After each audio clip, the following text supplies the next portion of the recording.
Hola y bienvenidos. Vamos al grano. Si viste el anterior video, aún nos queda un descubrimiento para hacer factible la bomba atómica, pero esta vez lo haremos en suelo norteamericano, pero con manos danesas. Y también conoceremos más a profundidad la historia de un importante aliado durante la guerra. Resultaba comprensible que Otto Hahn y Fritz Strassmann quisieran que su artículo se publicara lo antes posible. Eran conscientes de su importancia, pero por mucho que no supieran en qué radicaba dicha importancia exactamente, hasta que Lise Meitner y Otto Frisch se dieron con ello. Como correspondía a su puesto en la Naturwissenschaften, Paul Rosbaud se encargó que el artículo se publicara de inmediato. Pero además de su labor en la editorial, Rosbaud desarrollaba una tarea muy distinta. Sin que Hahn, Strassmann o Frisch lo supieran, Paul Rosbaud trabajaba para los británicos como espía. Gran Bretaña tenía en él un agente muy valioso con privilegio e información vital. Rosbaud probablemente es el mayor héroe en la historia de la fabricación de la bomba atómica. Fue el principal informante científico de los servicios de inteligencia británicos. Paul Wenzel Matthäus Rosbaud nació en Graz, Austria, el 18 de noviembre de 1896. Su madre era profesora de música y era amante del director del coro de la catedral, con quien tuvo 3 hijos, de los cuales Paul era el menor. Nunca llegó a conocer a su padre y su madre murió de cáncer de mama en 1913. En la Primera Guerra Mundial se enlistó como soldado en un regimiento en Estiria, pero para él el momento más importante de la guerra fue la rendición de su unidad a los británicos. Al tener el conflicto, Rosbaud ingresó a la Technische Hochschule. Van a disculparme, alemán otra vez, que era una escuela técnica en Darmstadt para estudiar química, y luego se casó con Hildegard Frank, Hilde para los amigos, que era judía. Tras obtener su licenciatura, Rosbaud recibió una beca para estudiar en el Instituto Kaiser Guillermo de Química de Berlín, donde conoció a Otto Hahn y a Lise Meitner, y realizó investigaciones pioneras en la cristalografía de los rayos X y obtuvo un grado superior en química. Pero todo eso no valió de nada para conseguir un puesto en la universidad, de modo que cuando le ofrecieron un puesto de trabajo en la Metallwirtschaft, que era una revista de publicación semanal que se ocupaba en las noticias y avances en el sector metalúrgico, y este empleo le permitió viajar por toda Europa, conseguir importantes contactos y conocer a científicos de la talla de Einstein. Aquel panorama soñado tenía un problema. El propietario de la revista, Georg Lüdke, era nazi, de modo que Rosbaud se rebeló contra la revista y se quedó sin empleo. Sin embargo, Ferdinand Springer y su hermano Julius, presidentes del editorial Springer, le ofrecieron el trabajo como asesor de todas las publicaciones científicas de la firma. Ahora tenía acceso a las mejores mentes de la comunidad científica europea. Más o menos en la misma época hizo otro contacto muy distinto pero igual de importante. Y estamos hablando del británico Francis Edward Foley. Foley estudió en Francia y aprendió allí alemán y francés. Después de la Primera Guerra Mundial, Foley estuvo destinado en el Estado Mayor del Ejército Británico del Rin, pero no tardó en integrarse al SIS, el Servicio de Inteligencia Secreto, o el MI6, en la legación de Berlín, en la calidad de oficial encargado de control de pasaportes, lo que les sirvió de tapadera para realizar ciertos trabajos de espionaje.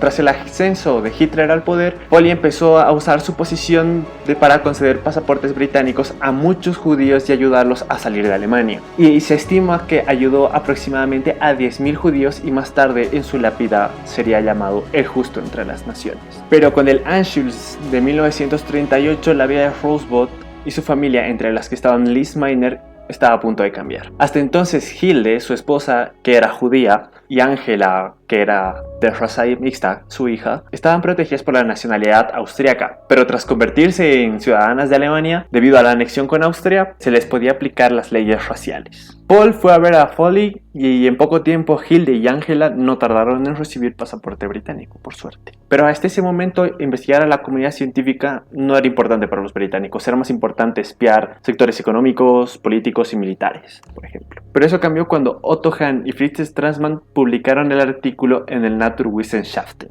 su artículo sobre la fisión nuclear. Posiblemente Hahn y Strassmann tenían razones para publicar el artículo cuanto antes. Hahn no era nazi y muchas veces en su carrera se resintió por eso. En 1943, Strassmann y su mujer, como después se supo, ocultaron a un judío en su casa de las garras de la Gestapo. Ruth Zimmer, autora de la biografía de Lise Meitner, ha demostrado que durante la guerra el Instituto de Hahn sacó provecho de sus relaciones con el ejército, pero lo cierto es que algunos personajes en Alemania siempre lamentaron la publicación del artículo de Hahn y Strassmann sobre la fisión. Arnold Kramich, el biógrafo de Rosbaud, sostiene que en realidad con la publicación del artículo Paul empezó un juego de estrategia. Rosbaud consideraba a Hahn como un científico puro como Hertz o Faraday, a quien sus descubrimientos no le interesaban en lo más mínimo. Pero es muy probable que Rosbaud sí se diera cuenta antes que ningún otro científico el enorme potencial destructivo que tenía el descubrimiento de Hahn, Strassmann y Meitner. Aparte de que era consciente de la importancia fundamental de las investigaciones realizadas en Alemania y además quería que el resto del mundo conociera el valor del hallazgo cuanto menos al mismo tiempo que las autoridades nazis. Después de su aventura en Gotemburgo, el día de Nochebuena en 1938, Lise Meitner y Otto Frigg se fueron cada uno por su lado. Frigg se volvió a Copenhague y le habló de la conversación con su tía a Niels Bohr, que estaba a punto de partir a Estados Unidos. Bohr zarpó al día siguiente a Nueva York en el SS Drottningholm y pidió que le colocaran una pizarra en su habitación para poder confirmar los cálculos de Meitner y Frigg. Cuando llegó a Manhattan, estaba convencido de que tía y sobrino estaban en lo cierto con respecto a la fisión, pero aún quedaban algunas anomalías que solucionar. Cuando Bohr introdujo la idea de la fisión en Estados Unidos, hubo prisa para replicar los experimentos de Berlín.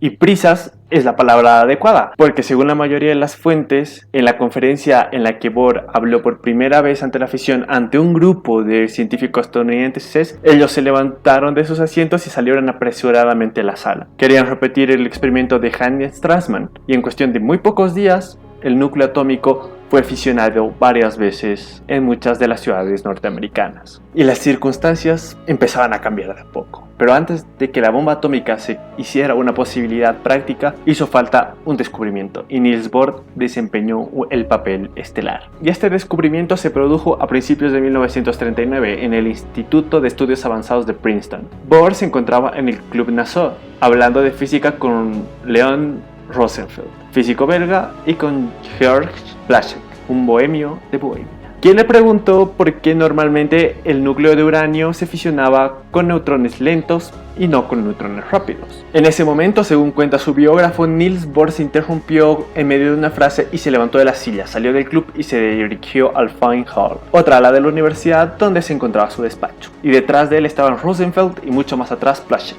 En su despacho transcurrieron 10 largos minutos sin que nadie hablara y el único ruido era el de la tiza. Cuando por fin Bohr se detuvo, tenía la respuesta a la pregunta de Plaschek y al problema más importante que planteaba la fisión del núcleo. Bohr había caído en cuenta que el uranio existe en forma de varios isótopos. El uranio 238 es el isótopo de uranio más natural, más corriente en la naturaleza. Aparece un 99% de las veces. El uranio 235 es mucho más raro y solo aparece un 0,7% de las veces. La aparición de otros dos isótopos es todavía mucho más extraña. Bohr había descubierto que el núcleo del uranio 238 no se fisionaba cuando el neutrón penetraba en él, sino que se limitaba a captar el neutrón lento cuando colisionaba con él. Y para entonces Georg Plaschek y John Wheeler, un colega de Bohr, habían llegado a su despacho. Los cuatro científicos no tardaron en comprender las consecuencias de lo que acababan de descubrir. Se trataba de separar el uranio 235 del uranio 238 porque el primero es altamente fisible con los neutrones lentos. Luego, si se lograba, crearía una reacción que desencadenaría grandes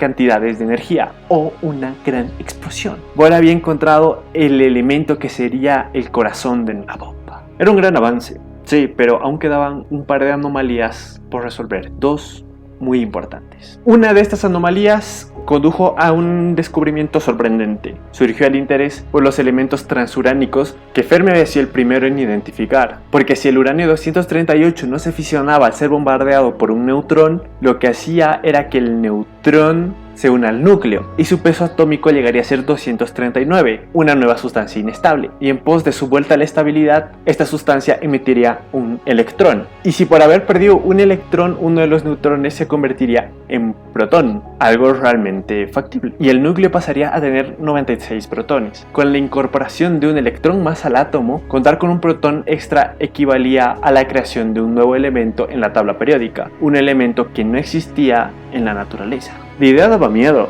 y el nuevo elemento, el número 93, es el neptunio, sería inestable a causa de la desintegración beta estudiada por Fermi. Ese nuevo elemento a su vez emitiría un electrón más, y a causa de la carga negativa otro neutrón se convertiría en protón, dando espacio a otro elemento, el 94, el plutonio. Si el nuevo elemento era bombardeado con un neutrón, lo absorbía y su peso atómico pasaría de 239 a 240, y por ello se podía fisionar. Y la triste ironía de todos estos potencialmente peligrosos descubrimientos radica en que sucedieron en 1939. Si bien Hitler se había embarcado en una política de agresión constante, el mundo seguía en paz. De momento. Estos avances científicos se publicaron sin censura alguna, y para muchos científicos la fabricación de la bomba era algo improbable, porque teniendo un peso similar sería muy difícil separar al uranio 235 del uranio 238, y además porque era un procedimiento extremadamente caro que dejaría en la bancarrota a cualquier nación. Pero otros no eran tan optimistas, especialmente los exiliados en Estados Unidos, que conocían de primera mano lo que eran capaces los nazis. El más preocupado era Leo Szilard,